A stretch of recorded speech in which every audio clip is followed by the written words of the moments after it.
Next question दे रखा है हमारा क्वेश्चन नंबर 1 का अंगा, एक मोलर विलयन में विलय का मोल प्रभाज हो सकता है। तो देखो इसमें क्वेश्चन में हो सकता है पूछा है, होगा नहीं पूछा है, ठीक है। तो मोलर विलयन में पहली बात, एक मोलर विलयन, सॉरी, एक मोलर विलयन,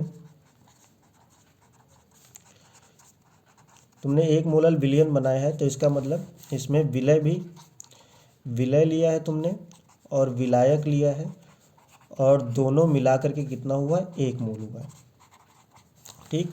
तो जो विलायक होगा वो भी क्या होगा, एक मोल से कम होगा, ठीक। और विलय भी क्या होगा, एक मोल से कम। तो ये भी क्या है, एक मोल से कम, ऐसा होगा। और ये भी क्या होगा, एक मोल से कम, ठीक। ये बेसिक समझ है, कोई बड़ी बात नहीं है कि अगर दो चीज़ों को मिलाने पर एक आ रहा है तो जाहिर सी बात दोनों चीज़ें में से कोई भी एक तो नहीं है, ठीक। या तो ये 0 मान लो कि अगर ये 0.5 है तो ये भी 0.5 होगा, ये अगर 0.6 है तो ये भी 0.4 होगा, ठीक। ये अगर 0.4 है तो वो 0.6 होगा, अगर ये 0.3 है तो वो 0.7 होगा, एंड सो ऑन। ऐसा करके हम कॉम्बिनेशन बना सकते हैं।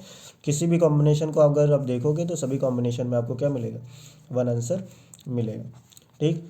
तो इस सभी कॉम्बिनेशन में एक चीज़ फैक्ट है कि विलय और विलायक दोनों क्या है, वन से कम है। अब ऑप्शन में ज़रा देखो तो ऑप्शन में पहला ऑप्शन दे रखा है कि मोल प्रभाज हो सकता है, विलय का मोल प्रभाज यानी विलय का परसेंटेज कितना होगा, क्या एक होगा, क्या आंसर है नहीं, नहीं हो सकता है, ठीक।